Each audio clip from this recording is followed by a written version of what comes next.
Chapter 1. The taste of copper flooded my mouth as consciousness dragged me back from the void, each breath feeling like shattered glass scraping against my lungs. Rain hammered down on the cracked asphalt around me, mixing my blood with oil stains and street debris, creating a crimson river that disappeared into the storm drains like my life was slipping away with it.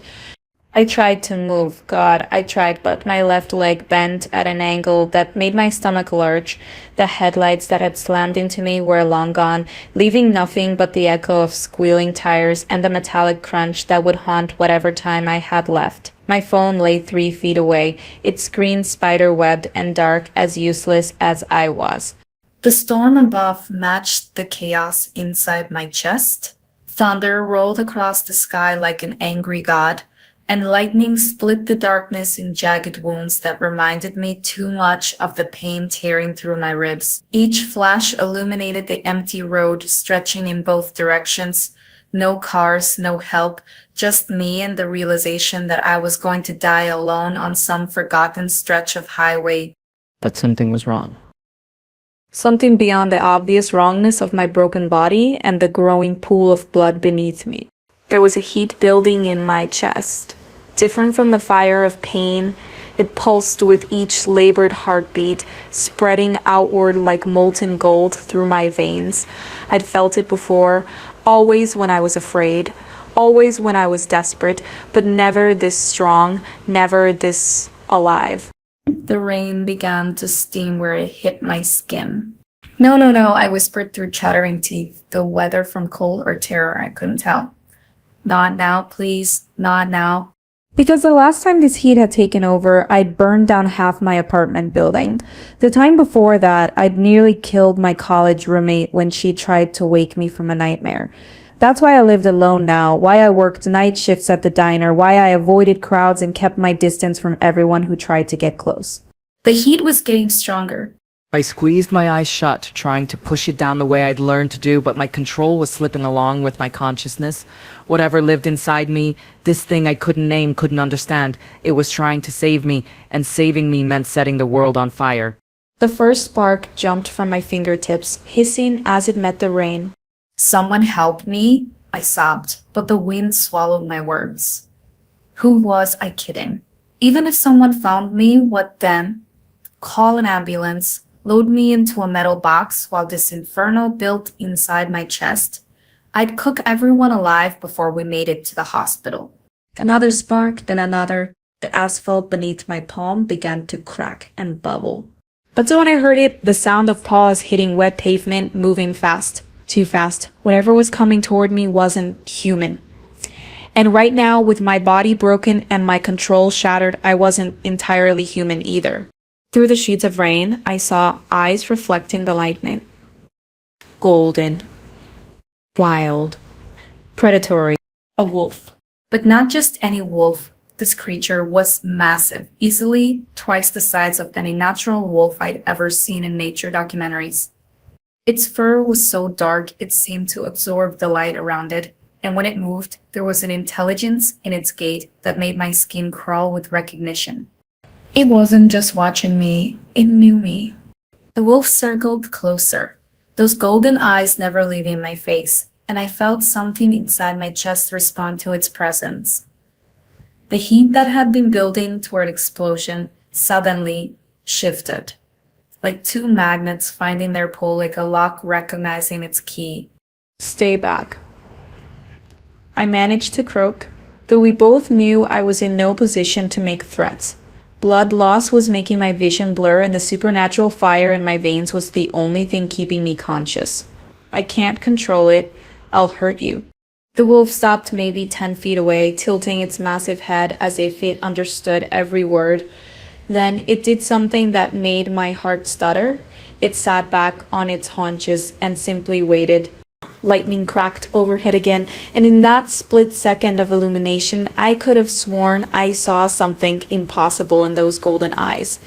Not just intelligence, but recognition. Like it had been searching for me. Like it had found exactly what it was looking for. The heat in my chest pulsed again, but this time it didn't feel dangerous. It felt answering, like a call being returned across an impossible distance. Rain continued to fall, but the drops were evaporating before they could reach my skin now. The asphalt beneath me glowed cherry red, and steam rose around us in ghostly spirals that the wind couldn't scatter. The wolf's eyes never wavered.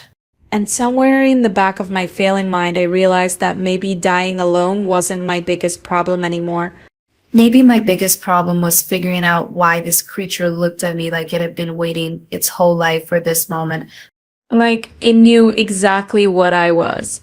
If you're feeling the pull of this story already, hit that subscribe button because this is just the beginning of a tale that will burn its way straight into your heart.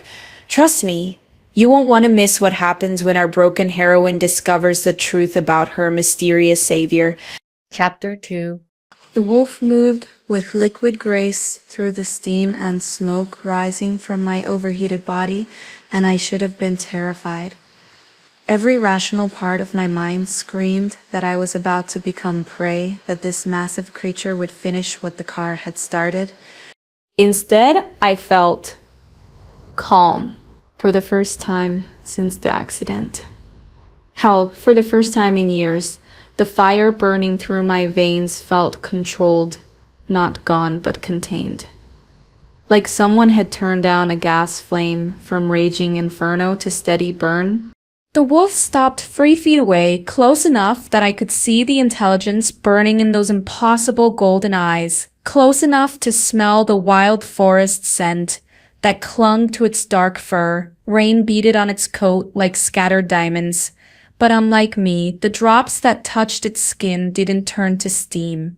You're not afraid of me, I whispered, my voice barely audible over the storm. It wasn't a question. Somehow and possibly I could sense its emotions, the way you might sense someone standing behind you in the dark, and there was no fear there, only recognition, purpose.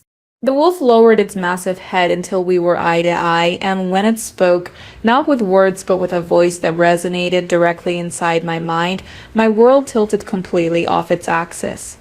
Hello, Ember. My breath caught. Nobody had called me by my real name in 3 years. Not since I'd fled my hometown after the fire, after the accusations, after my own parents had looked at me like I was something dangerous that needed to be contained. I'd been going by Emma ever since, working cash-only jobs, staying invisible. But this creature, this impossible, beautiful, terrifying creature, knew exactly who I was. I started to ask, but the words died as the wolf began to change. The transformation happened in heartbeats, but I saw every impossible second of it. Bones lengthened and reshaped, dark fur melted away to reveal olive-toned skin, and muscles reformed into a distinctly human silhouette. The golden eyes remained constant throughout, burning with the same ancient intelligence. When it was over, a man knelt in the rain where the wolf had been. And not just any man. He was tall, broad-shouldered, with the kind of presence that made the air around him feel charged with electricity. Dark hair fell across his forehead in wet strands, and his face was all sharp angles and devastating beauty, the kind of face that belonged on magazine covers or in museums. But it was his eyes that held me captive. Those same impossible golden eyes that had watched me with such knowing intensity. He was completely naked and he didn't seem to care. My name's Kieran, he said, his voice a low rumble that seemed to vibrate through my chest. Kieran Blackthorn, and I've been looking for you for a very long time. I tried to sit up, gasped at the pain shooting through my ribs, and settled for glaring at him from my sprawled position on the superheated asphalt. I coughed, tasting blood. That's really not the weird part of this situation.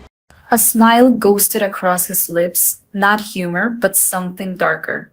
Something that looked like relief mixed with regret. No, I suppose it isn't.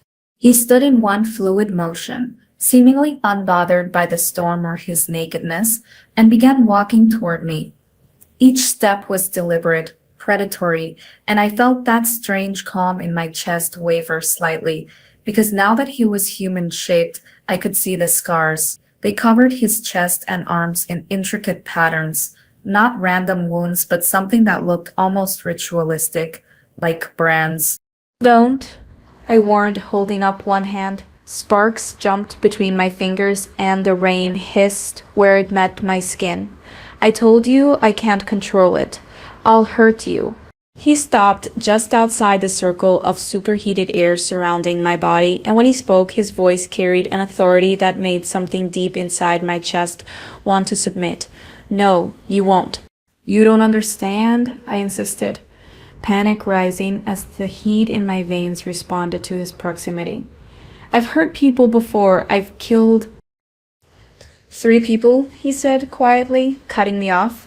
A burglar who broke into your apartment when you were 19, your abusive ex-boyfriend when you were 21, and a man who tried to assault you in a parking garage 6 months ago. The world went silent except for the pounding of rain and my own thundering heartbeat. Even the thunder seemed to pause, waiting for my response. How could you possibly know that? I breathed. His golden eyes softened just slightly. Because I've been watching over you since the first one, making sure the authorities never connected the dots, making sure you stayed safe. The implications of that statement hit me like another car. You've been stalking me. Protecting you, he corrected, and there was steel in his voice now. Do you think it was a coincidence that you were never caught? That the security cameras always malfunctioned at just the right moments? That witnesses always seemed to develop convenient memory gaps? I stared at him, my mind reeling all those years of paranoia, of looking over my shoulder, of expecting police to show up at my door, and someone had been covering for me the entire time. Why? The word came out as barely a whisper. He knelt again, just at the edge of where the air shimmered with heat around me, and his expression became almost tender. Because you're not a killer, Ember. You're not a monster. You're exactly what our kind has been waiting for. Our kind? Thunder rolled overhead, but it sounded different now. Less chaotic, more like a drumbeat, building towards something significant. You know what I am, he said simply, and deep down underneath all that fear and self-hatred, you know what you are too. The heat in my chest pulsed, responding to something in his voice, and for just a moment, I felt it. The shape of something vast and powerful sleeping inside me, something with wings and claws and fire for blood, something that recognized the predator kneeling just beyond my reach. The dragon bloodline died out centuries ago, I whispered, voicing the impossible truth I'd never dared to speak aloud. His smile was sharp as a blade now, all teeth and promise. No, little dragon, it just went into hiding. Lightning split the sky above us, illuminating his face in stark relief, and I saw something there that made my broken heart stutter. Not just recognition or even desire, though both of those burned in those golden depths. I saw a reverence, like he was looking at something sacred.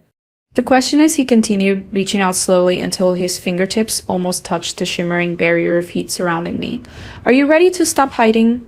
To be continued. Chapter 3. His words hung in the air between us like a challenge, and suddenly I was 16 again, standing in the charred remains of what used to be my childhood bedroom, watching my mother's face crumple with horror and disgust. Dragon bloodline. I repeated the words, tasting like ash in my mouth. You make it sound so noble, so mythical.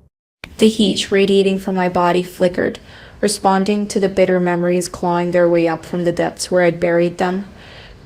Kieran's golden eyes tracked every shift in the flames dancing across my skin, reading me like an open book. Tell me what happened, he said quietly, settling back on his heels, but never taking his gaze off mine. Tell me about the first time. I laughed, but there was no humor in it. Only the jagged edge of old wounds that had never properly healed. Which first time? The first time I nearly burned down my high school. The first time my own father called me a freak, or the first time I realized that everyone I'd ever loved was terrified of me. Rain continued to fall around us, creating a curtain of privacy in the middle of nowhere. Steam rose from my overheated skin, but Kieran remained perfectly still at the edge of my dangerous proximity, as if he had all the time in the world to listen to me unravel. The beginning, he said simply, before you learn to be afraid of yourself. The memory hit me like a physical blow, dragging me back to a time when I still believed in fairy tales and happy endings, when I thought being different might actually be something special instead of something shameful. I was 7, I whispered, my voice barely audible over the storm. It was winter, and our heat had been shut off for 3 days. Mom was working double shifts at the factory. Dad was drinking his problems away. As usual, my little brother Jake was so cold he couldn't stop shivering. I could still see it so clearly. Jake's blue lips, his tiny hands clenched into fists, the way his breath came out in puffs of white vapor even though we were inside. My baby brother looking at me with those trusting brown eyes, believing I could fix everything. I just wanted to warm him up, I continued, the heat in my chest pulsing with the emotion of the memory. I held his hands and wished so hard for him to be warm. And then Then you gave him fire, Kieran finished softly. I nodded, tears mixing with rain on my cheeks. Golden flames, like liquid sunlight.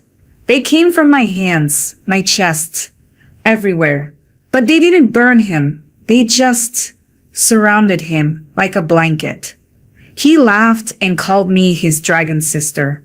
the smile that crossed my lips was bitter as winter wind. For about 10 minutes, I was a hero. Jake was warm, he was happy, and I thought I was magic. Real magic. What changed? Kieran asked, though I suspected he already knew. Dad came home drunk and found us, I said, my voice hardening. Saw the flames dancing around Jake like little golden pets. Saw me glowing like a goddamn Christmas tree. And the look on his face. I had to stop talking for a moment. The memory too raw, even after all these years. My father's expression that night had been the first time I'd seen true fear directed at me, but it wouldn't be the last. He screamed. I whispered. Called me a devil child, said I was going to burn the whole house down with all of us in it. Mom came running, and when she saw what I was doing, I shook my head. The fear in her eyes was worse than Dad's anger. Kieran's jaw tightened, but he remained silent, letting me purge the poison that had been festering inside me for years. They made me stop, I continued. Made me swear never to do it again, Jake cried, because he was cold again. But they said it was better than letting his freak sister turn him into charcoal. They sent me to my room, and I heard them whispering about doctors, about medications, about military schools that might be able to fix me. The flames dancing across my skin flared higher, responding to the old rage and hurt. So I learned to hide it, learned to swallow the fire, to pretend I was normal. It worked for a while, years actually. I almost convinced myself they were right, that I was just a disturbed kid with an overactive imagination. But it didn't stay hidden, Kieran observed. How could it? I asked, anger bleeding into my voice. You can't cage something like this forever. The fire wants to burn, wants to protect, wants to be free. And every time someone threatened me, every time I was scared or desperate or just pushed too far, I gestured at the superheated asphalt beneath me, at the way the rain turned to steam before it could touch my skin. Came roaring back with interest. I could see Jake's face in my mind, 23 years old now, married with a baby on the way. He'd sent me a wedding invitation 2 years ago, but I'd been too afraid to go.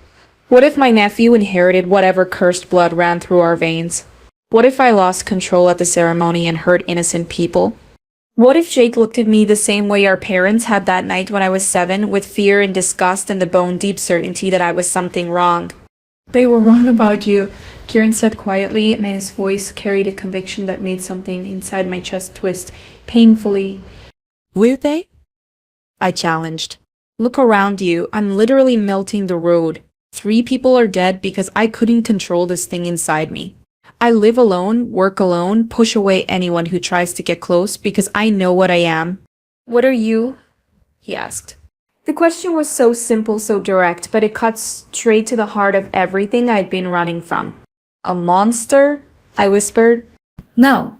His voice was steel wrapped in velvet, absolute in its certainty. You're a dragon who's been told her whole life that fire is evil. You're a protector who's been convinced she's a destroyer. I'm broken, I interrupted, my voice cracking. Whatever noble bloodline you think I come from, whatever destiny you imagine I'm supposed to fulfill, you're looking at the wrong girl. I'm just someone who hurts people by existing. Kieran leaned forward then, close enough that the heat radiating from my body should have been uncomfortable, and his golden eyes burned with an intensity that took my breath away. Then why? He said softly. Does your fire recognize mine? Before I could ask what he meant, warmth that wasn't mine began to bloom in the air around us. Not the wild, chaotic heat of my power, but something older, more controlled. His skin began to glow with a subtle golden light, and I realized that what I'd taken for scars on his chest and arms weren't scars at all.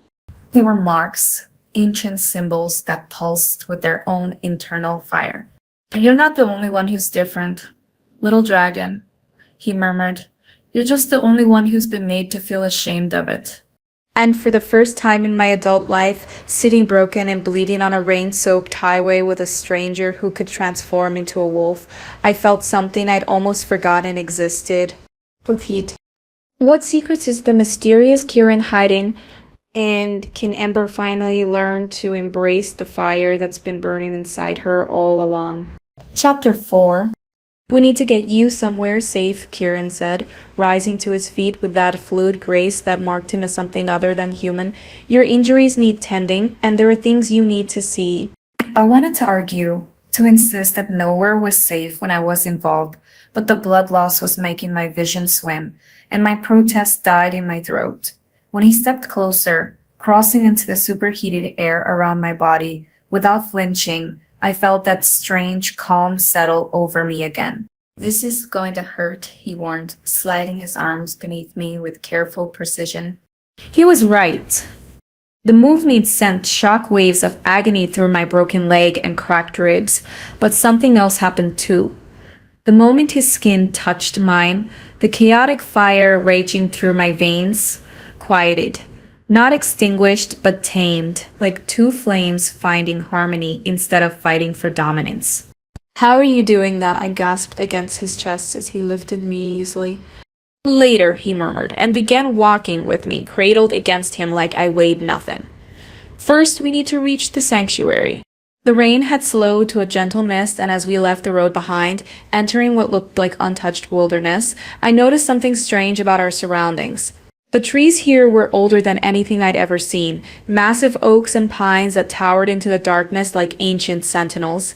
Their branches formed a canopy so thick that barely any rain penetrated to the forest floor. But more unsettling was the way they seemed to bend toward us as we passed, as if acknowledging Kieran's presence, or mine.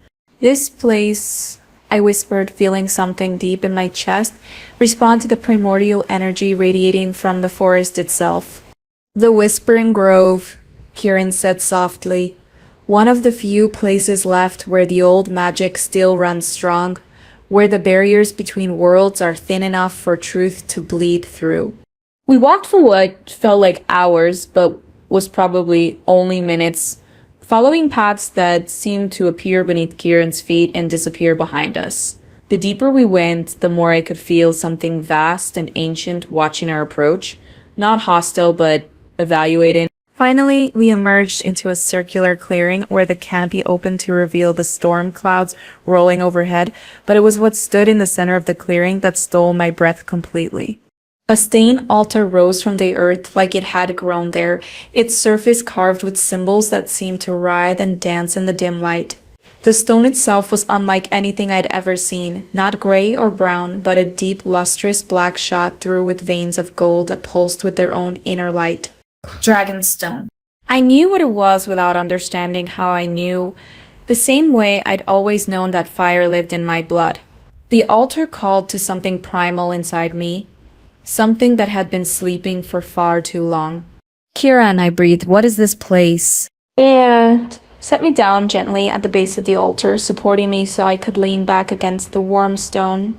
The moment my spine touched the carved surface, The golden veins flared brighter, and I felt a jolt of recognition that made my heart race. This is where it began, he said, settling beside me with his back against the altar as well. 3,000 years ago, when the first dragons walked among humans as protectors instead of myths, the stone was warm against my back, and I could swear I felt a pulse running through it, slow and steady like a massive heartbeat. Dragons weren't real 3,000 years ago. Kirian's laugh was soft but held an edge of sadness. Dragons were the first real thing. Little one? Before humans learned to fear magic, before they decided that power was something to be conquered instead of revered, dragons were the guardians of the sacred fires, the keepers of balance between worlds. As he spoke, the symbols carved into the altar began to glow more brightly, and I could make out shapes that looked almost familiar. A woman with flames dancing around her outstretched hands. A great dragon coiled around a tree that might have been the world tree from Norse mythology. Warriors with fire in their eyes standing against creatures of shadow and ice. What happened to them? I asked. Though part of me already knew the answer would break my heart. What happens to all magical things when humans grow afraid? He said quietly. They were hunted, slaughtered, driven into hiding, so deep that eventually even they forgot what they truly were. The stone pulsed again, and suddenly I was seeing things that couldn't be real. Visions flickering across the surface of the altar like ghostly movies.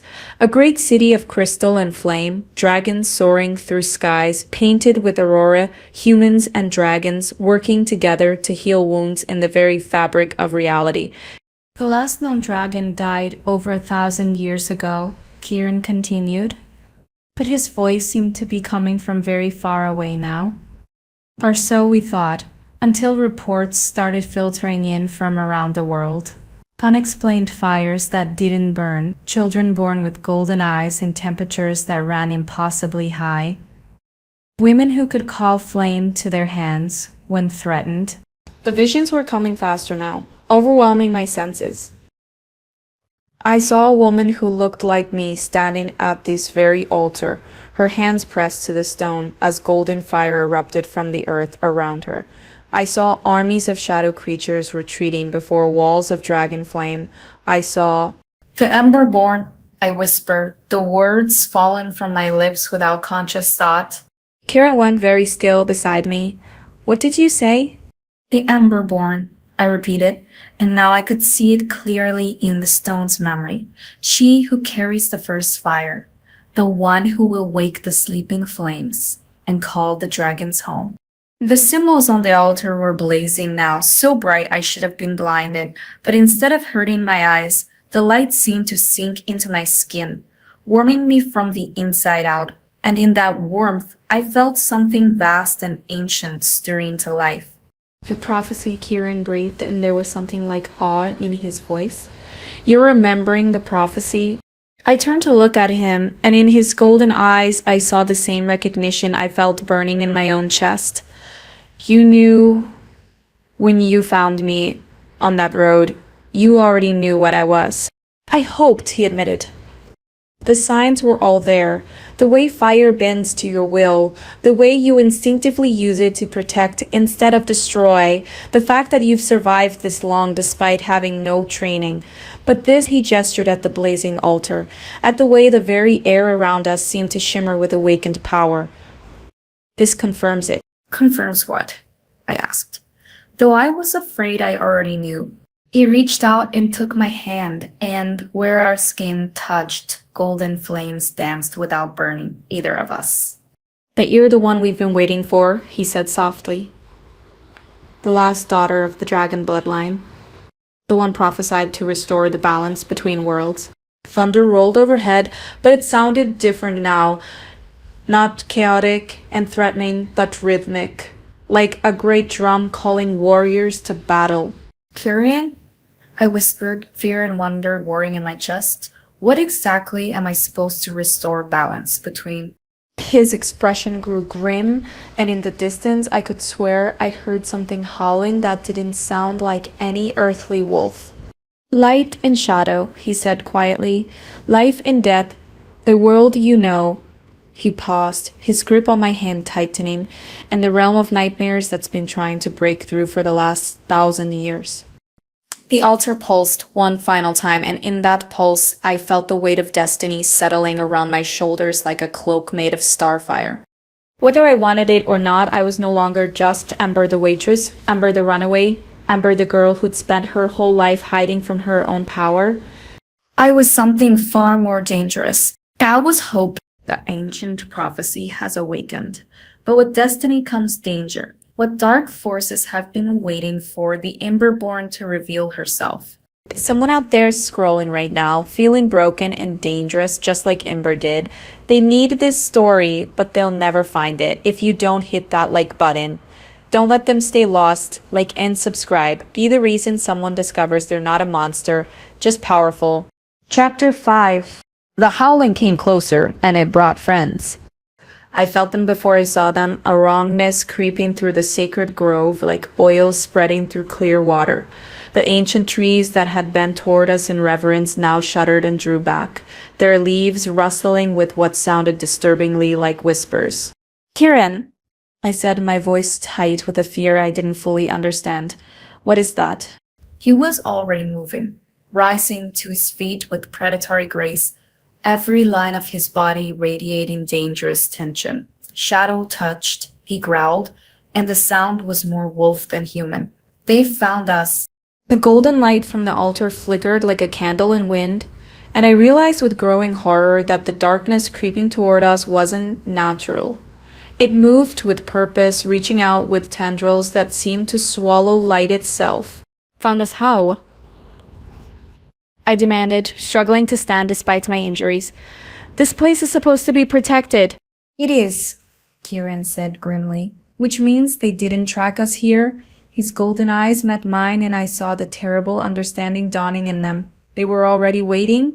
The temperature around us began to drop with unnatural speed, and my breath came out in visible puffs, despite the warmth still radiating from the altar. Frost began forming on the ancient symbols carved into the stone, trying to smother the golden glow that had welcomed my awakening. Someone told them, I whispered, the betrayal hitting me like a physical blow. Someone knew we would come here. The howling erupted from 3 different directions at once, and shapes began materializing from the unnatural darkness. Not quite wolves, not quite human, but something caught horribly in between. Their eyes glowed with sickly yellow light, and where their feet touched the sacred ground, the grass withered and died. "The council." Kieran spat, his hands beginning to glow with the same golden fire I'd seen on his markings. "They were supposed to protect you, not..." He never finished the sentence. The largest of the shadow creatures launched itself from the treadline with impossible speed, claws extended toward my throat. I acted on pure instinct. Fire exploded from my hands in a torrent of golden flame that lit up the entire clearing, turning night into blazing day. The creature struck my flames and shrieked, a sound like metal tearing before dissolving into wisps of oily smoke. But there were more. So many more. Ember! Kieran shouted over the chaos as the clearing erupted into battle. "The altar! Stay close to the altar!" I pressed my back against the dragonstone, feeling its ancient power pulse against my spine as more shadow creatures poured from the darkness between the trees. Kieran had shifted partially, his human form taking on distinctly lupine characteristics, extended claws, elongated canines, eyes that burned like molten gold. He moved through the attacking creatures like death incarnate, but for every one he destroyed, 2 more seemed to take its place. There are too many, I gasped, sending another wave of dragon fire toward a cluster of the things trying to flank us. Where are they all coming from?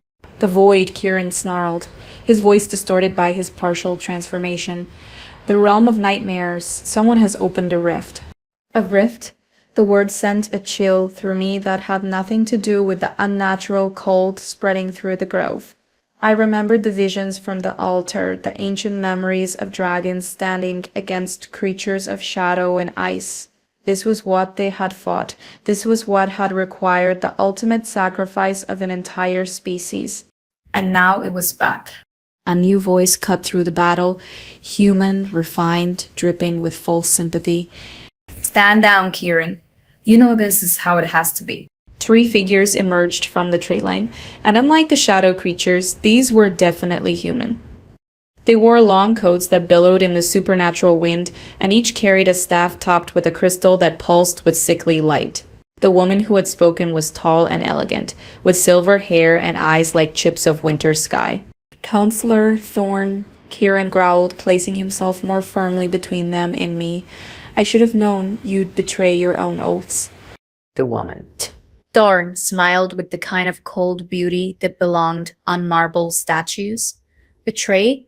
I prefer to think of it as preventing catastrophe. You know as well as I do what happens when dragons awaken. Enlighten me, I said, finding my voice despite the terror crawling up my throat. The altar thrummed against my back, and I could feel its ancient power responding to my emotional state. The golden veins in the stone were blazing brighter, casting dancing shadows on the faces of our enemies. War? Thorn said simply. Destruction, the end of the careful balance we've maintained for 1,000 years. She gestured at the shadow creatures still circling us like hungry sharks. These things exist because that balance was broken once before, because your ancestors thought they could play God with forces beyond their understanding. You're lying, I said, but doubt was creeping in. The visions I'd seen in the altar had been beautiful, but they'd also shown battles, showed dragons fighting desperately against an enemy that seemed endless. Am I? Thorn asked. Then tell me, child, in all your years of protecting yourself for that fire, how many innocents died in the crossfire? How much destruction followed in your wake? The apartment building. My college roommate's burns. The parking garage filled with screaming people fleeing from flames they couldn't understand. That's different. I protested, but my voice sounded weak even to my own ears. I was untrained. I didn't know how to control it. And what makes you think you can control it now? One of the other counselors asked. He was younger than Thorn, with dark hair and cruel reins. What makes you think awakening your full power won't turn you into exactly the monster your parents always feared you were?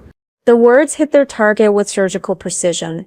Every insecurity I'd ever harbored, every moment of self-doubt, every night I'd lain awake wondering if the world would be safer without me. All of it came rushing back in a tide of shame and fear. The fire in my veins flickered. Don't listen to them, Kieran said urgently, his eyes never leaving the counselors even as he spoke to me. They're using your own doubts against you. That's what they do. They break spirits before they break bodies.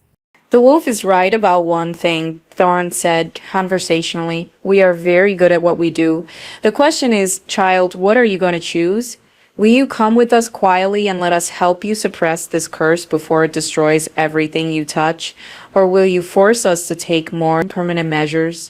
The shadow creatures pressed closer, their yellow eyes fixed hungrily on my face. Behind them, more figures were emerging from the darkness. Humans in the same billowing coats, each carrying weapons that gleamed with unnatural light. The entire council, I whispered, the scope of the betrayal finally hitting me. You all agreed to this. Not all, Kieran said grimly. But enough. The altar pulsed against my back one more time, and in that pulse, I felt something I hadn't expected. Anger. Not the wild, chaotic rage I'd known all my life, but something older, cleaner, the righteous fury of every dragon who had died protecting a world that feared them. The wrath of guardians betrayed by those they'd sworn to serve. You want to know what I choose? I asked, straightening despite my injuries. Fire began dancing around my hands again, but this time it felt different. Controlled, purposeful.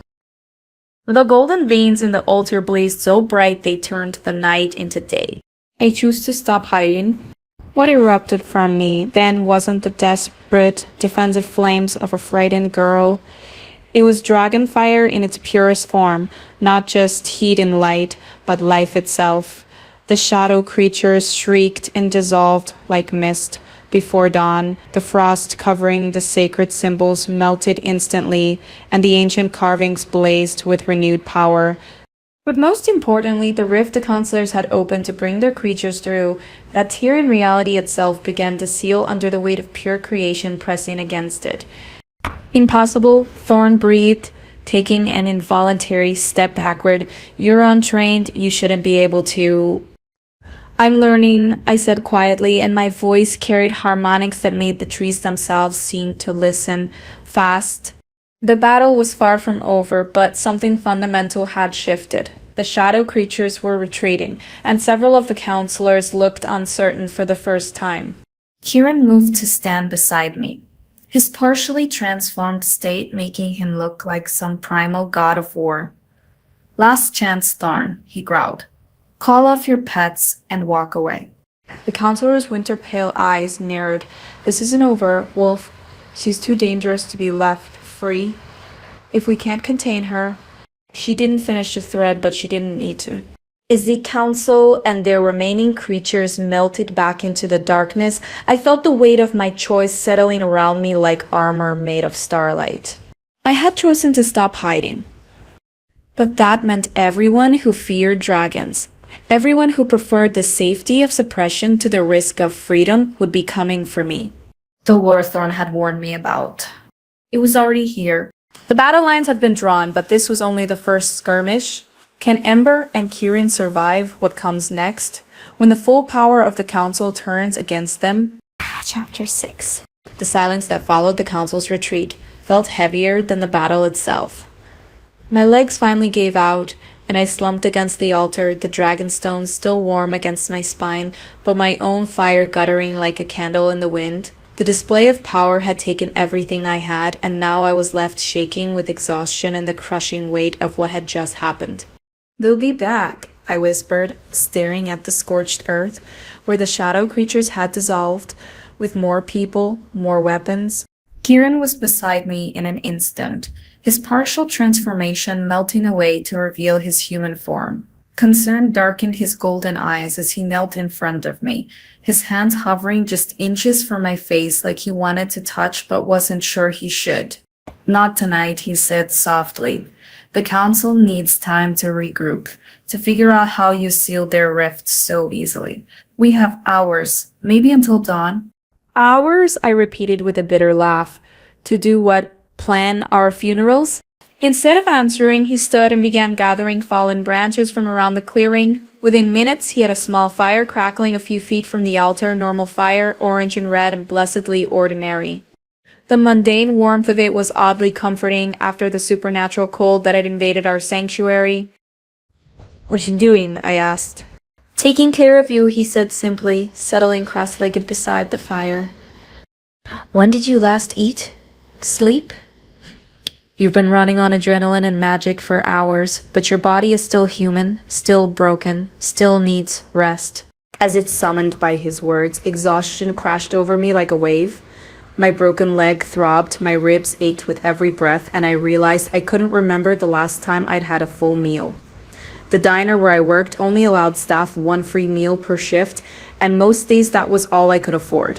"I don't have time to rest," I protested. But even as I said it, my eyes were growing heavy. The council. "You can wait," Kieran said firmly. He pulled off his jacket when Eddie found clothes and moved closer, draping it around my shoulders. "You're no good to anyone if you collapse from exhaustion." The jacket smelled like forest and rain and something distinctly masculine that made my pulse quicken despite everything. I pulled it tighter around myself and tried not to think about how long it had been since anyone had taken care of me like this. How long since anyone had seen me as something worth protecting instead of something to fear. "Why are you doing this?" I asked quietly. "You said you've been watching me for years, but you never approached me, never tried to help. Why now?" Kieran was quiet for so long, I thought he wouldn't answer. When he finally spoke, his voice carried a weight that made me look up from the fire. "Because I was a coward," he said simply. "Because I knew that approaching you would mean choosing you over everything I'd ever known. Over my pack, my position, my entire world. and I wasn't ready to make that choice. The firelight played across his features, highlighting the sharp angles of his cheekbones and the regret etched into the lines around his eyes. He looked older than I'd first thought, not just physically, but like someone who'd carried the weight of difficult decisions for far too long. "What changed?" I asked. A smile ghosted across his lips, but it was sad rather than happy. "Tonight, when I felt you dying on that road, I realized that losing you without ever trying to save you would be 1,000 times worse than losing everything else for the chance to stand beside you." My throat tightened. You don't even know me. "Don't I?" He leaned forward, and his golden eyes seemed to see straight through every wall I'd ever built. "You're someone who burns down buildings to protect yourself, but still sends anonymous tips to make sure the homeless camps are evacuated first. Someone who works the night shift at a dive diner because it means you can slip extra food to the hungry kids who come in after school. Someone who spent your entire life convinced you're a monster, but you've never once used your power for anything but protection." Pain rose in my cheeks. Not fire, just embarrassment. You really were stalking me. "Protecting you," he corrected, "and falling in love with your heart long before I ever saw your face." The words hung between us, like a bridge. I was afraid to cross. This beautiful, dangerous man, who could transform into a wolf, who commanded ancient magic and faced down shadow creatures without flinching. He was in love with me, with a waitress who lived in a studio apartment, and jumped at her own shadow. "That's impossible," I whispered. "You can't love someone you've never talked to." Can't I? He reached out slowly, giving me time to pull away. And when I didn't, he gently brushed a strand of rain-dampened hair from my face. I've watched you choose kindness over safety every single day for 3 years. I've seen you cry over news stories about children you'll never meet. I've watched you give your last $20 to a pregnant woman whose car broke down, then walk 5 miles home in the rain because you couldn't afford bus fare. His thumb traced along my cheekbone and I shivered at the contact. I fell in love with your soul, Amber. Everything else is just details. I stared at him, this impossible man with his impossible words, and felt something crack open inside my chest. Not the wildfire I'd known all my life, but something warmer, softer, more dangerous than any flame. "I don't know how to trust people," I admitted, my voice barely audible over the crackling fire. "Everyone I've ever cared about has looked at me with fear.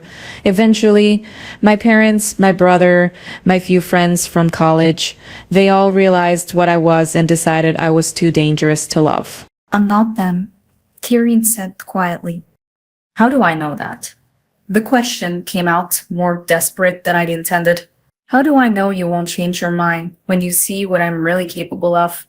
What I become when I stop holding back? Instead of answering with words, he took my hands in his. His skin was warm, calloused from years of physical labor, and completely unafraid of the sparks that danced between my fingers. "Because," he said, meeting my eyes steadily, "I've been waiting my entire life for someone who could match my fire instead of being consumed by it." Before I could ask what he meant, golden light began emanating from his skin. Not the subtle glow I'd noticed before, but something far more intense. Ancient symbols blazed to life across his chest and arms, not scars or tattoos, but marks that seemed burned into his very soul. His eyes became molten gold, and when he opened his mouth to speak, I could see fangs that belonged to no earthly wolf. "I'm not entirely human either," he said, his voice carrying harmonics that resonated in my bones. "I'm the last alpha of the Shadow Moon Pack. My bloodline traces back to the first wolves who swore themselves to dragon service 3,000 years ago. These marks," he gestured to the blazing symbols covering his skin, "they're oaths written in fire and starlight, promises my ancestors made to yours." The revelation should have been shocking, but instead it felt like pieces of a puzzle clicking into place. The way he'd found me, the way his presence calmed my chaotic fire, the way the altar had recognized him almost as readily as it had recognized me. "What kind of promises?" I asked. His grip on my hands tightened. To guard, to guide, to stand between the dragons and anyone who would harm them. His voice grew softer, more vulnerable, to love without fear or reservation, if we were blessed enough to find them. Tears I hadn't realized were falling traced down my cheeks. Kieran, I see you, he said, echoing words from earlier that now carried so much more meaning. All of you, the fire and the fear, the strength and the vulnerability, the monster you think you are and the hero you actually are, and I'm not going anywhere. The ancient marks on his skin pulsed in rhythm with my heartbeat, and I realized what I was seeing. Not just magic, but a bond that had been written into our very DNA. Our ancestors had been partners, protectors of each other, two halves of a whole that was stronger together than either could ever be apart. What if I hurt you? I whispered. what if you don't? He countered. What if you trust me enough to try? The fire between us crackled, and in its light, I saw something I'd never thought I'd find. Not just acceptance, but celebration. He wasn't asking me to be less than I was, he was asking me to be more. To be everything I was meant to be. Okay, I breathed, the word barely audible. But it was enough. He leaned forward and I met him halfway, and when our lips touched, it was like two stars colliding. Fire erupted around us, not destructive, but creative. The kind of flame that forged new worlds instead of burning down old ones. When we finally broke apart, both breathing hard, the clearing around us had transformed. Flowers bloomed where moments before there had been scorched earth. The ancient trees swayed gently in a wind that carried the scent of new growth and infinite possibility. I trust you, I whispered against his lips. And for the first time in my life, I meant it completely. But trust is a fragile thing, and their enemies are watching. How long can this perfect moment last before the world comes crashing down around them? Chapter 7.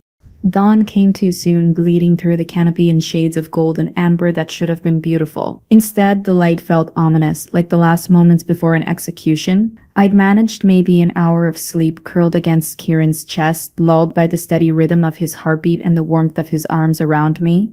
But even in sleep, I'd felt them coming. They're here, I whispered, not needing to open my eyes to know. The forest itself was holding its breath. The usual morning chorus of birds conspicuously absent. Even the insects had gone silent. Kieran's arms tightened around me. I know, I can smell them, at least 24 surrounding the grove. I sat up slowly, wincing as my injuries made themselves known. My leg was still broken, my ribs still cracked, but somehow the pain felt distant now. Secondary to the cold dread settling in my stomach like a stone. It's not just the council this time, I said, reading the tension in the air around us. There are others, wolves. Kieran went very still. My pack. The words carried a weight of betrayal that made my heart clench.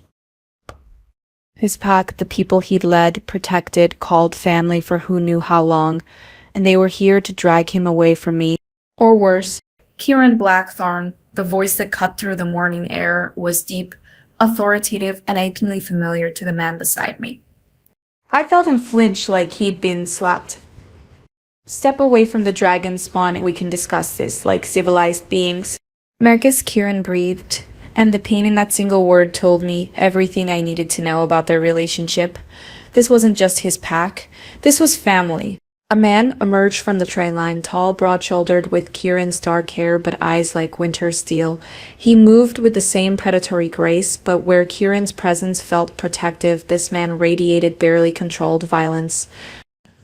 Behind him came others, at least 15 wolves in human form, all watching me with expressions that ranged from wariness to outright hostility. And with them, more council members than I'd seen the night before. Thorn was there, of course, her silver hair gleaming like a blade in the morning light. Brother, the man Marcus continued, and my heart sank. You've forgotten yourself, forgotten your duties, your oaths. Kieran rose to his feet with fluid grace, placing himself between me and the assembled forces like a living shield. I've forgotten nothing, Marcus, including my oath to protect those who cannot protect themselves. Protect Mark? Marcus laughed, but there was no humor in it. Look around you, brother. Look at what her presence has already brought to our sacred spaces. I followed his gesture and felt my blood turn to ice. The beautiful transformation from last night, the blooming flowers, the renewed growth, was gone. In its place, the clearing showed signs of corruption. Black veins spread through the grass like an infection, and the ancient trees at the grove's edge were beginning to wither. "That's not from me," I protested, but even as I said it, doubt crept in. What if it was? What if my fire, no matter how pure it felt, was actually poisoning everything around me? Isn't it? Counselor Thorne stepped forward, her pale eyes glittering with malicious satisfaction. Tell me, child, in all your years of running, how many places have you left corrupted in your wake? How many cities have reported unexplained blights after you passed through? The words hit like physical blows. Chicago, where I'd lived for 6 months before the nightmare started driving me away. Detroit, where I'd lasted almost a year before the plants in my apartment building began dying for no reason anyone could explain. Seattle, Portland, Denver, a trail of withered gardens and unexplained phenomena stretching back through my entire adult life. You didn't know, did you? Thorne continued, her voice dripping with false sympathy. You thought you were hiding, staying under our radar. But you were leaving a trail of ecological disaster wherever you went. We've been following that trail for years. She's lying, Kieran said firmly, but I could hear the uncertainty creeping into his voice. The dragon fire purifies. It creates, it doesn't destroy. Ancient dragon fire, perhaps?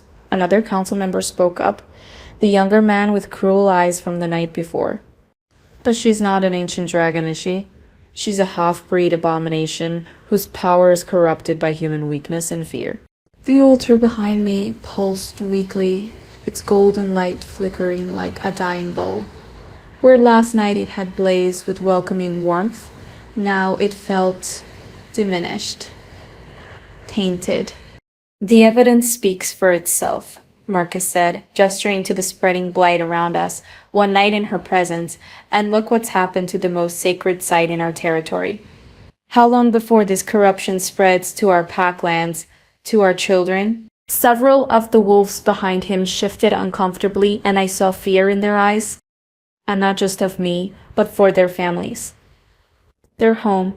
Kieran, one of them spoke up, a woman with graying hair and kind eyes that now held only sorrow. You know, we love you. We followed you through wars, through the long years when the old magic was dying. But this, she gestured helplessly at the withering grove. We can't let this poison spread to our territory. Elena, Kieran said quietly, and I heard his heart breaking in her name. You raised me. You know me. Have I ever led you astray? No, she admitted, but you've never been compromised by a mate bond before. Never had your judgment clouded by... Her eyes flicked to me with something that might have been pity. By whatever she's done to you. She hasn't done anything to me, Kieran growled, his partial transformation beginning to show. The bond is natural, sacred, our ancestors. Our ancestors, Marcus interrupted coldly, made their oaths to dragons. Not to this thing that wears their face, while poisoning everything she touches.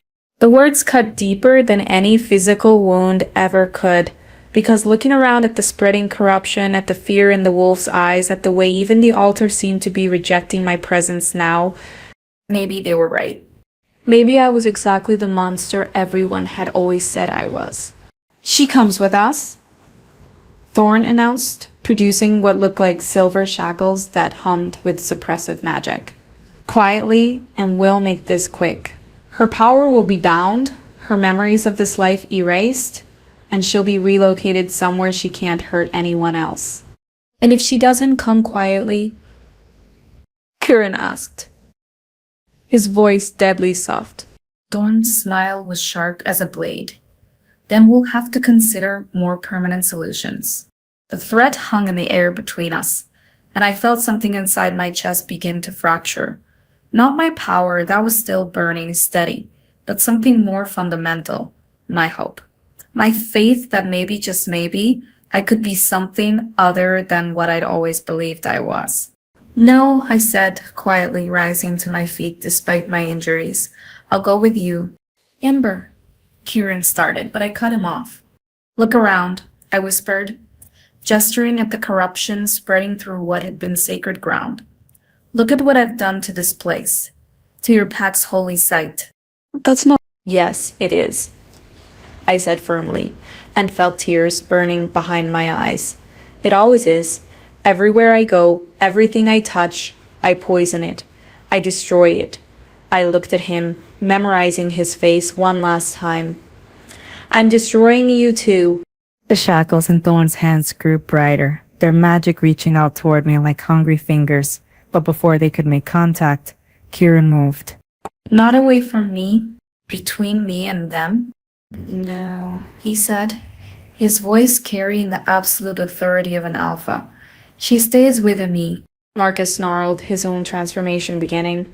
Then you've chosen exile. You're no longer welcome in Packlands, brother. No longer family. Then so be it, Kieran replied without hesitation. And that's when I realized the most devastating truth of all. He would give up everything for me. His pack, his family, his entire world. He would lose it all to stand beside me. Just like the prophecy had always demanded. Just like every dragon guardian before him. The corruption spread faster now, feeding on my despair, and I understood with crystal clarity what I had to do. I won't let you destroy yourself for me, I whispered, stepping back from his protective stance. I won't be the reason you lose everything that matters. Amber, no. But I was already moving. Calling fire not to defend myself, but to create a barrier between us. Golden flames erupted in a wall of light and heat separating me from Kieran, from his pack, from everyone. I'm sorry I called out over the roar of my own power. For all of it, for the corruption, for the danger, for making you choose. The last thing I saw before I turned and ran was Kieran launching himself at the wall of flame, willing to burn himself to reach me. The last thing I heard was him screaming my name.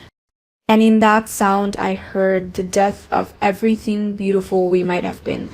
The heart-shattering betrayal is complete, but who is the real enemy here? Has Amber made the biggest mistake of her life by running from the one person who truly sees her? I see you there, heart-shattered, right along with Amber's. You felt every word of that betrayal like a knife to your own chest, didn't you? That's because the story isn't just entertainment, it's medicine for souls who've been told they're too much, too dangerous, too different. Your heart is shattered right along with Ember's, I know, because this story is medicine for souls who've been called too much. But thousands of people who need this healing will never find it if you keep scrolling without subscribing. Don't let others suffer alone when one click could guide them home. Subscribe now. Chapter 8. I ran through the forest like a woman possessed, branches tearing at my clothes and my broken legs, screaming with every step. But physical pain was nothing compared to the agony in my chest, the feeling of my heart being carved out with a rusty blade while I was still breathing. Behind me, I could hear chaos erupting in the grove. Kieran's roar of rage, the sound of battle, angry voices shouting orders. I'd left him to fight alone. Abandoned him to face his own family's rejection because I was too much of a coward to stand and fight beside him. Just like I've been running my whole life. I stumbled into a clearing and collapsed beside a stream, my reflection wavering in the dark water. The face looking back at me was a stranger's wild hair, golden eyes blazing with unshed tears, skin that seemed to glow with inner fire. This was what I truly was, not the mousy waitress who kept her head down and her power locked away. A monster, a destroyer, a walking catastrophe who poisoned everything she touched. Is that really what you think? The voice came from everywhere and nowhere, resonating not in my ears but in my bones. Ancient, feminine, tinged with an authority that made the very air around me bow in reverence. I spun around, but the clearing was empty. You cannot see me because you refuse to see yourself, the voice continued, and now I realized it was coming from within me, from the fire that had lived in my chest all these years, the flame I'd spent my life trying to smother. Child of my line, daughter of dragons, you have believed their lies for too long. What lies? I whispered, my voice cracking. I saw the corruption, I saw the fear in their eyes. Everything I touched turns to poison. Laughter, like silver bells, rang through my mind. You saw what they wanted you to see? Fear made manifest, doubt given form.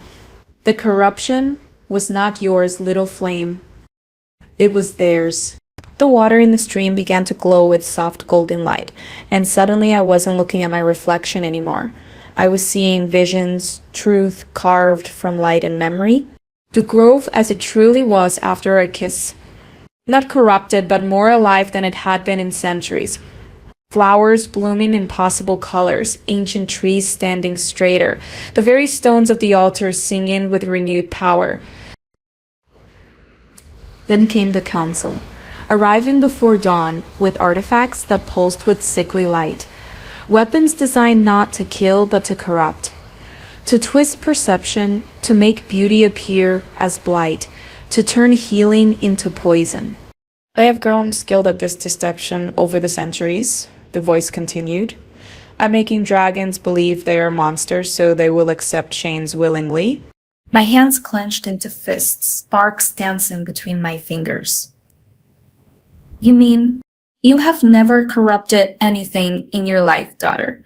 Every withered garden, every inexplicable blight, all of it was their work. They followed you, waited for you to settle somewhere, then poisoned the land around you to make you believe you were the cause. The rage that erupted in my chest wasn't the wild, desperate fury I'd always known. It was clean fire, righteous anger, the wrath of every dragon who had died believing they were evil when they had only ever tried to protect and serve. That made me believe I was poison. I breathed. Yes, just as they convinced your wolf that his pack would reject him, when in truth they were manipulated by council agents to speak words not their own. The water showed me more. Counselor Thorne standing behind Marcus in the pre-dawn darkness, her hands glowing with compulsion magic. Elena and the other pack members moving like sleepwalkers, their eyes glazed with artificial fear and revulsion. Even now, the ancient voice continued, your wolf fights not just for his life, but for theirs. The compulsion magic grows stronger, the longer it holds, and soon they will be lost entirely, hollowed out shells filled only with hatred for dragonkind. I was on my feet before I consciously decided to move. My broken leg suddenly whole, my cracked ribs no longer singing with pain. The fire in my chest wasn't healing me. It was revealing that I had never truly been broken at all. I have to go back, I said. Yes, but not as the frightened child who ran. Return as what you were always meant to be. The clearing around me began to shimmer, reality bending like heat waves rising from summer pavement. And in that shimmer, I saw her, the first dragon, the one whose voice had been speaking to me. She stood at the edge of the stream, tall and regal, with golden skin and eyes like molten starlight. I am Pyrrha, she said, her form becoming more solid with each word. First of our kind, guardian of the sacred flames, and you, daughter of my distant line, are the last hope for both our peoples. She stepped forward, and where her feet touched the ground, golden flowers bloomed in her footprints. For too long, dragons have been made to believe they were destroyers when they were born to be creators, healers, guardians of the balance between light and shadow. Her eyes blazed with ancient fury. The council's corruption has spread far beyond simple deception. They have opened permanent rifts to the shadow realm, thinking to use its creatures as weapons. But shadow cannot be controlled, only released.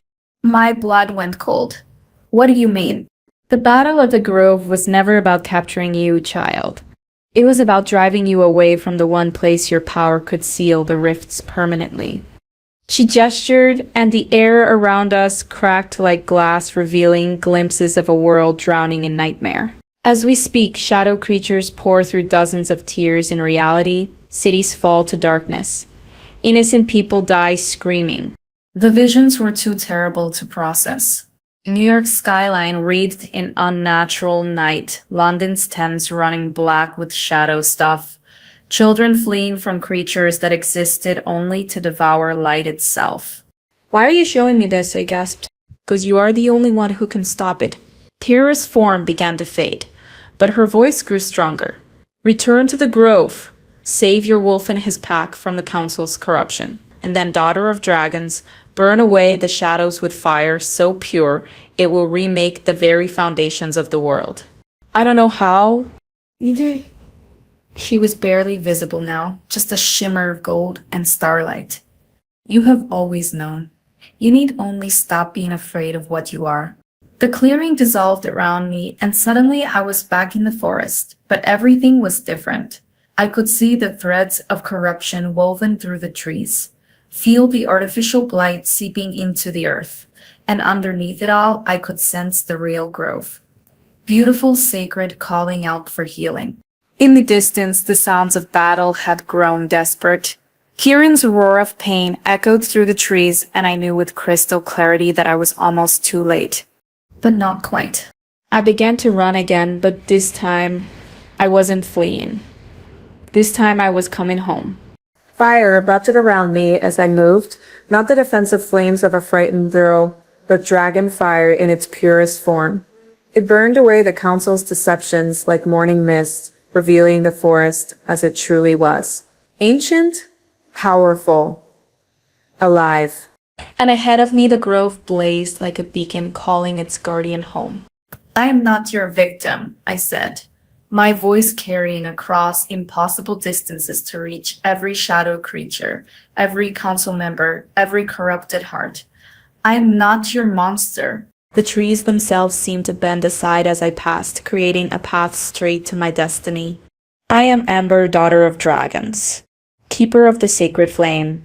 Golden light exploded from my skin, turning night into blazing day. And I am done hiding.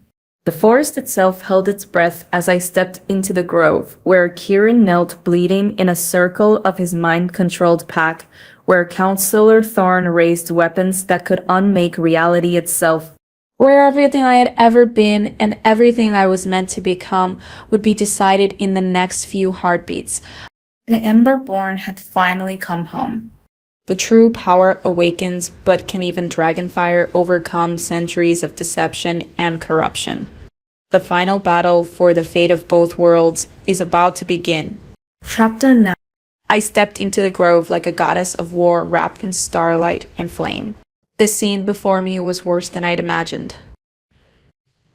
Kieran knelt in the center of the clearing, his body a map of silver wounds that steamed in the morning air. The pack surrounded him in a perfect circle, their eyes still glazed with Thorn's compulsion magic, silver chains binding their natural forms as they prepared for an execution that would destroy them almost as much as it would him. Because somewhere beneath that artificial hatred, they still loved him.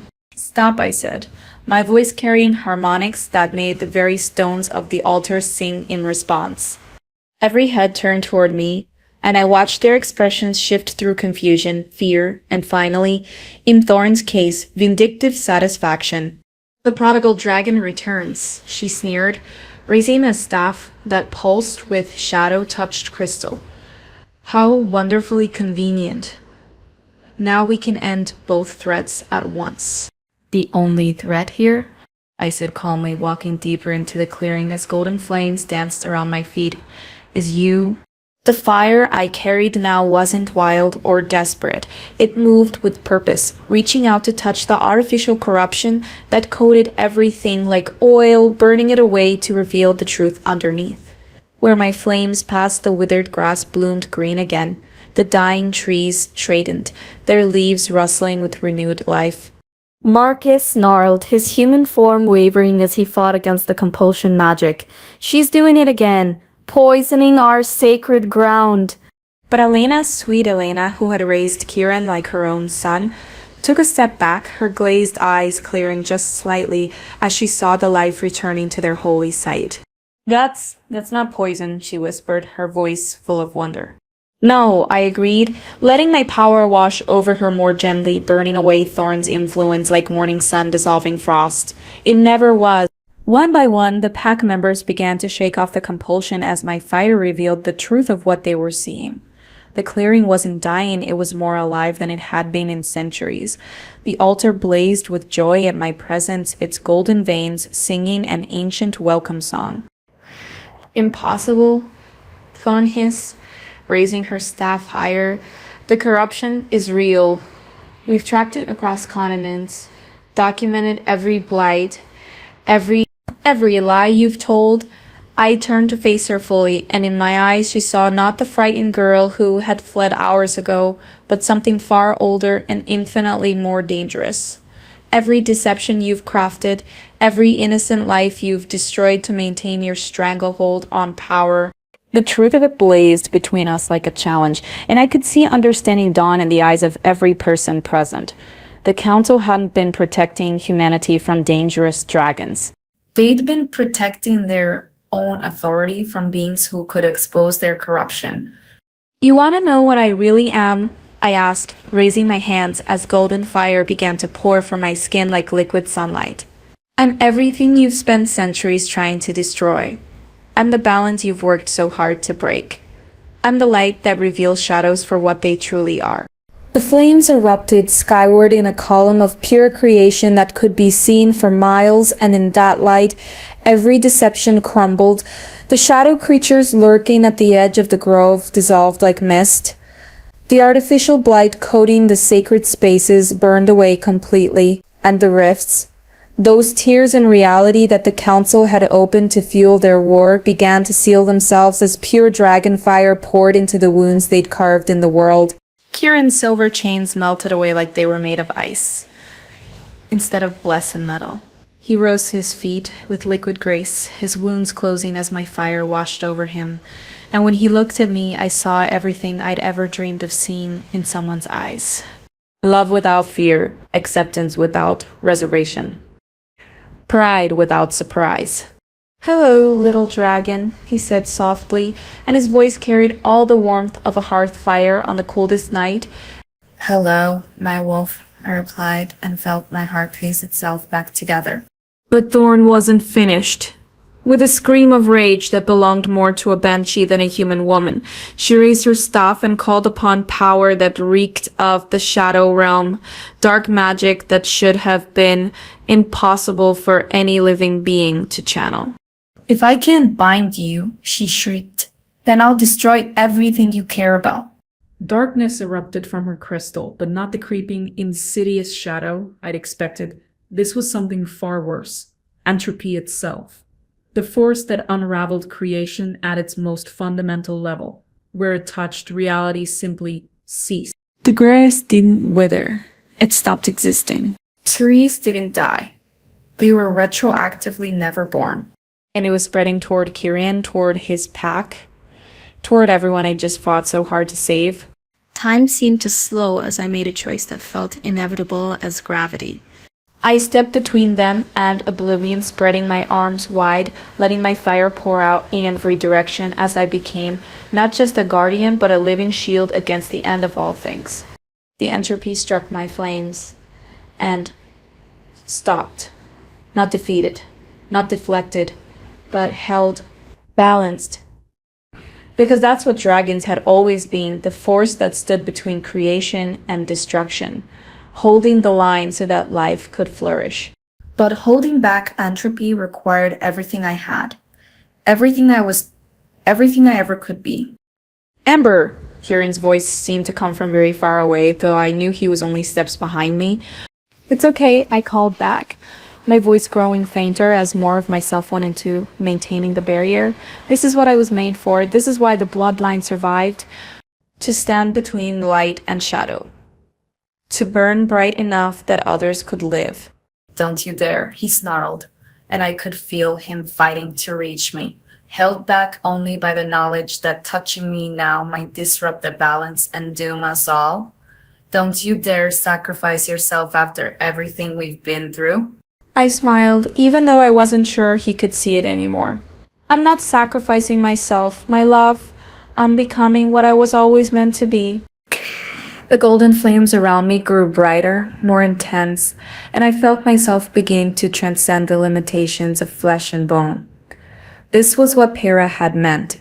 This was what the prophecy had always foretold. Not destruction, but transformation. Not an ending, but a beginning.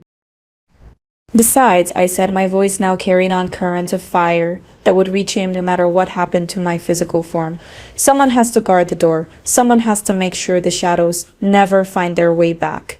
The entropy pushed harder against my flames, and I pushed back with interest, feeling my power expand beyond anything I'd ever imagined possible. Will you remember me? I asked. The question directed not just to Kieran but to everyone present, to his pack, to the council members who were staring in horror at what Thorn had unleashed, to the world itself. Will you remember that once there was a girl who learned to stop being afraid of her own fire? Forever, Kieran whispered, and in that word I heard a promise that transcended lifetimes. The barrier held. The shadows retreated. And somewhere between one heartbeat and the next, I felt myself become something larger than I'd ever dreamed possible. The last thing I saw was Kieran's face, etched with the determination that told me this wasn't goodbye. It was just the end of the beginning. Would you have chosen her path?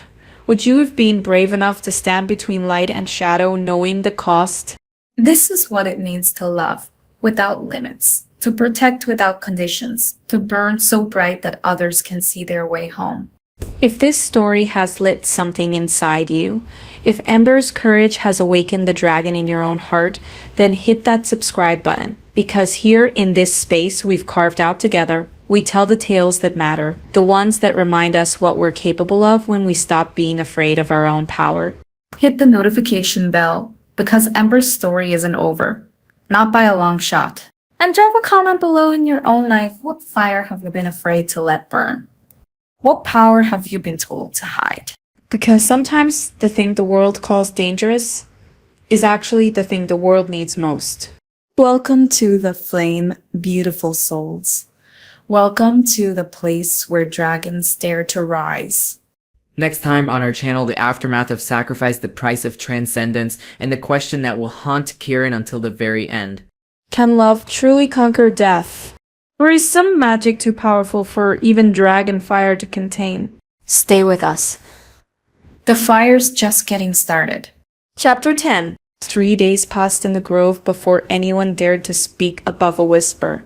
The barrier of golden fire still blazed where Ember had made her stand, a column of light that reached from earth to sky and pulsed with the rhythm of a living heart. It was beautiful and terrible and absolutely impenetrable. Not even Kieran could get close without feeling his skin begin to char from the sheer intensity of her power. She was in there, somewhere. He could sense her presence like a song just beyond the range of hearing, like warmth felt through winter glass, but she wasn't accessible. Not in any way that mattered to those who loved her.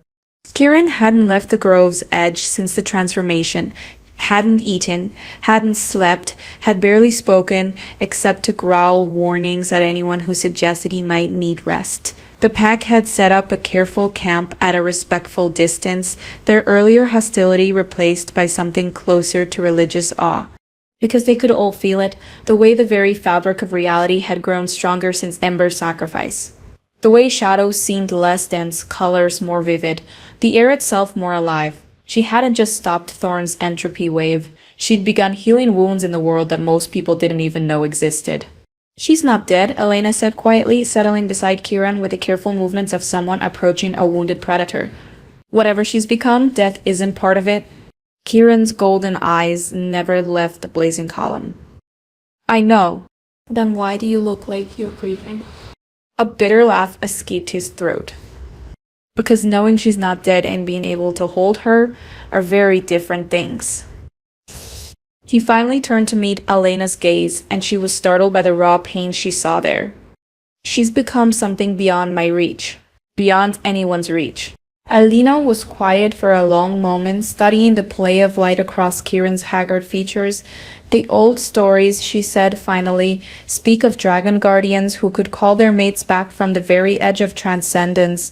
Love strong enough to anchor even the most powerful magic to the mortal world. The old stories are myths, Kieran replied flatly. So were dragons. Until 3 days ago.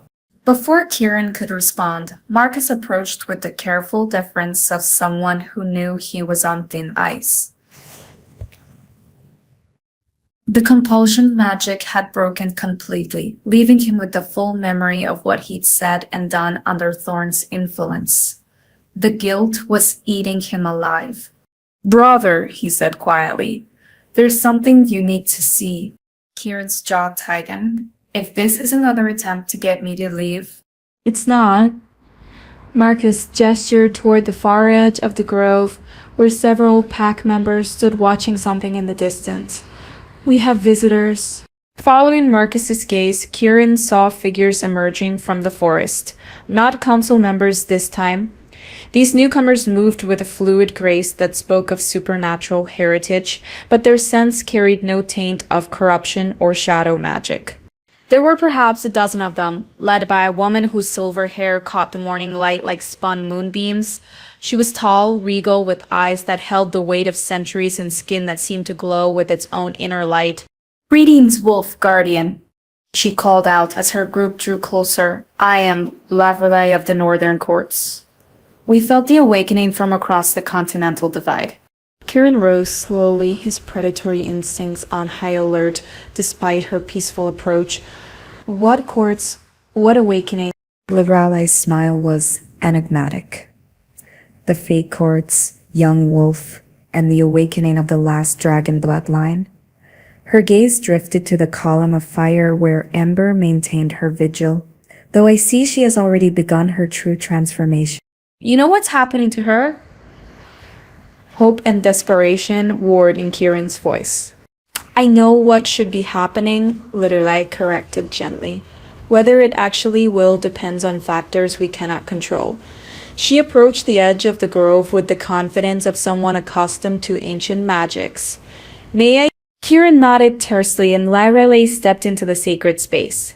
The moment her feet touched the consecrated ground, the very air began to shimmer with otherworldly energy.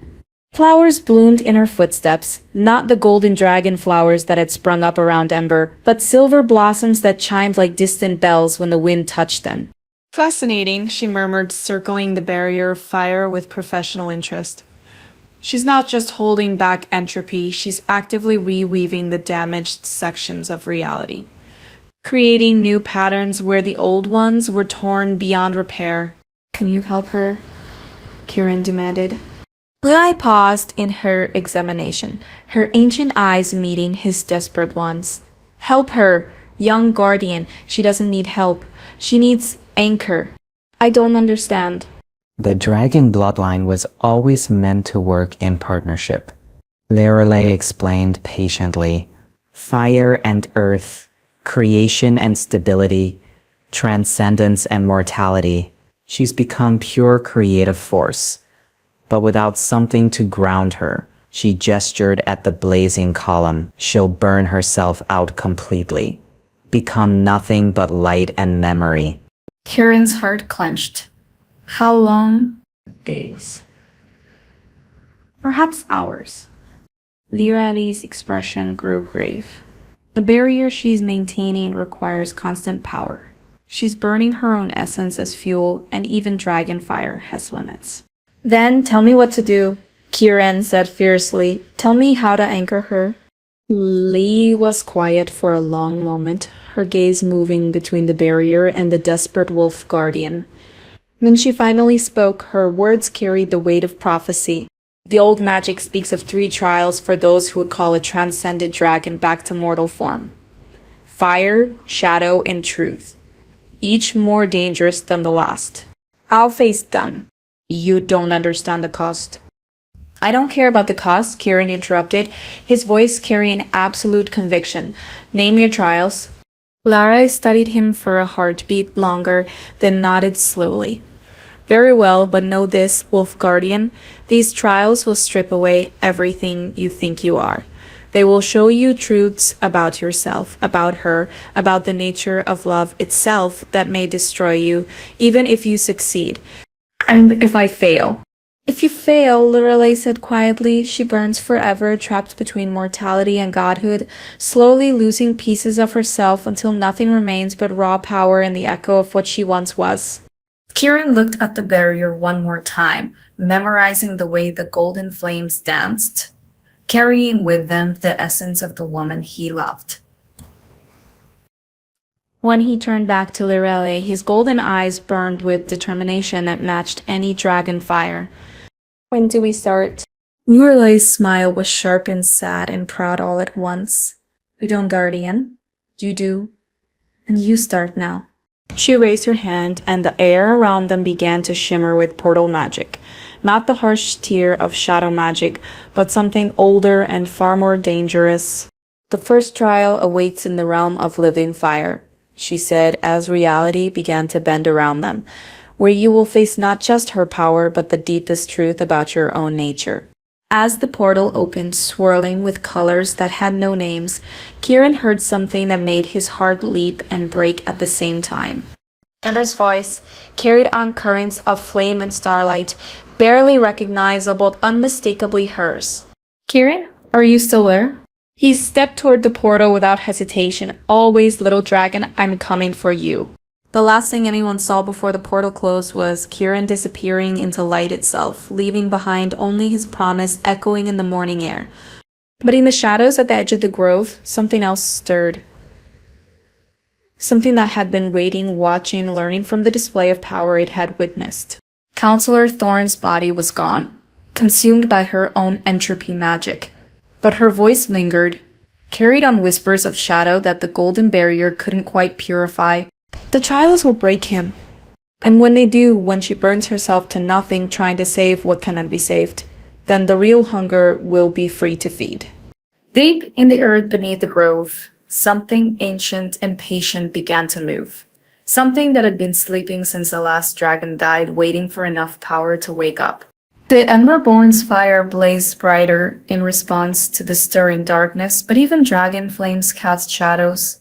And in those shadows, older hungers were finally stirring to life. The war for the fate of both worlds had only just begun. The trials of love and fire await. But some hungers are older than dragons, and some shadows are too deep for any light to penetrate. This is far from over. In fact, it's barely even started. End of part 1. Will Kieran survive the 3 trials to bring his dragon home? What ancient evil has been awakened by Ember's transformation? And what price will they both pay for a love that burns brighter than the stars themselves? Find out in part 2, The Trials of Fire and Shadow, coming soon to this channel. Until then, keep that flame burning, beautiful souls. The darkness hasn't won yet.